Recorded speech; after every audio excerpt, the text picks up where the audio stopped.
Nianze kwa kusema kwamba watumishi wengi au watu wengi ambao wanamtegemea Kristo, maisha yao huwa yanavikwa au yanakuwa na vizuizi vingi. Kila wanalotaka walifanye wasonge mbele, basi wao maisha yao ni ya kulialia sana, maisha yao ni ya kuendelea kusumbuka sana kuliko hata watu wa duniani walioamua kufuata shetani moja kwa moja. Wao unakuta wengi wao wanakaa kwenye wokovu wanatoka, wanakaa kwenye wokovu wanatoka, kwa sana wanakuwa watu wepesi sana wa kushawishiwa. Wengine wanaiacha hata imani kwa sababu wanatafuta mafanikio, na hasa wakikaa kwa Mungu muda mrefu bila kuona chochote, wanajikuta basi wanakata tamaa. Siku ya leo natamani ni kufundishe namna ya kukataa vizuizi vya shetani vinavyokuzuia ili uweze kufanikiwa kwa wepesi na kwa haraka sana. Natamani ujue mambo haya, natamani ujue na kuyazingatia mambo haya. Jambo la kwanza natamani ulijue ni hili, kwamba kila mwanadamu aliyezaliwa kwa mfano wa Mungu, kila mwanadamu aliyezaliwa kwa mfano wa Mungu na yuko anaishi hapa duniani, ujue kuna namna ya kuzuiliwa kwenye maisha yake.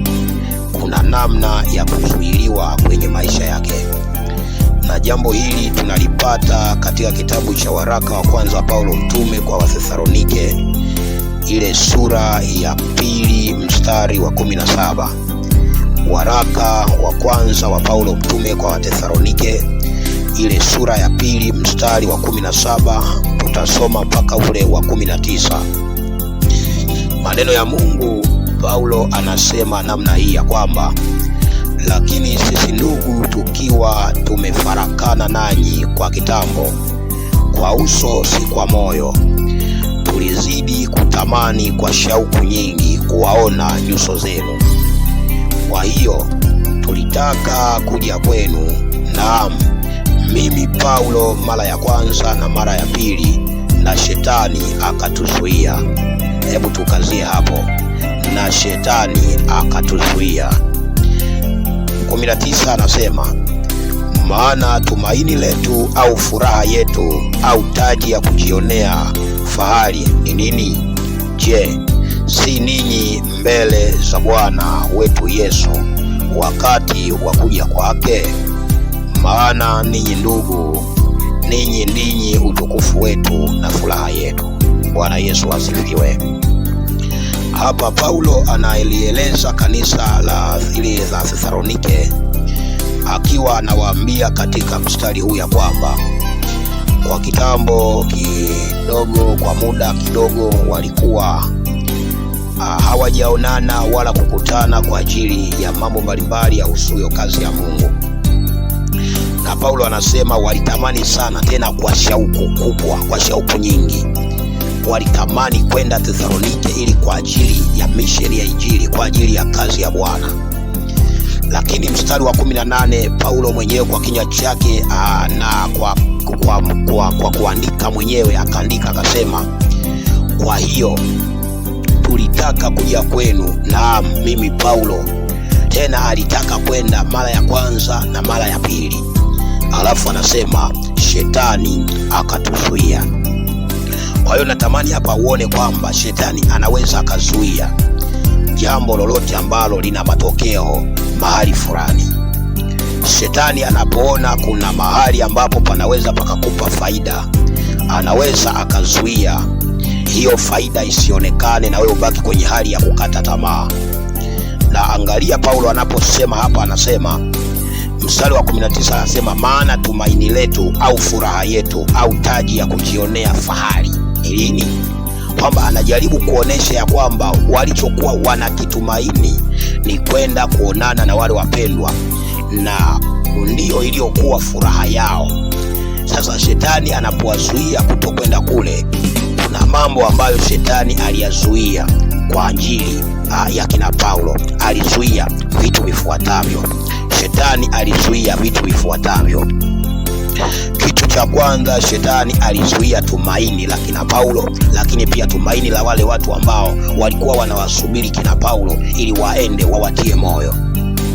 Kwa hiyo hicho ndo kitu cha kwanza, alizuia tumaini, alizuia tarajio. Wao walitarajia kwenda kuonana na wale wapendwa, lakini shetani akawazuia. Kwa maana hiyo alizuia tarajio lao, alizuia ile tumaini lao.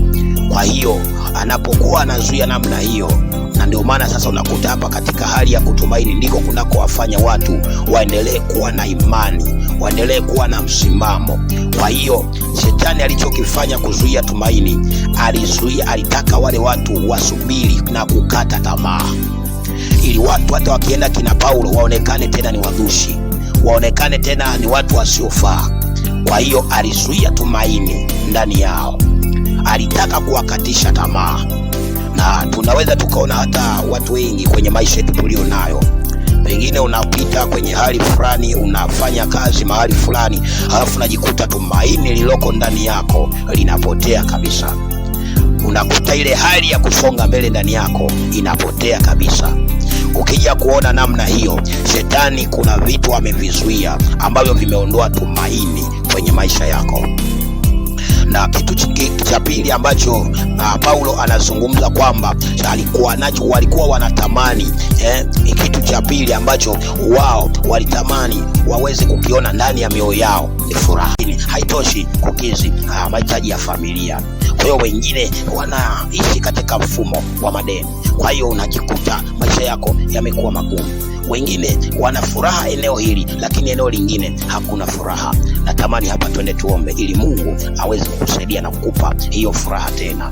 Sikiliza, neno la Mungu linasema, na Daudi mwenyewe alisema kitu ambacho ni kizuri sana, kizuri sana. Furaha inapoondoka lazima uweze kuona Mungu anasema nini juu ya hiyo furaha, ya hiyo furaha, ya hiyo furaha, ya hiyo furaha.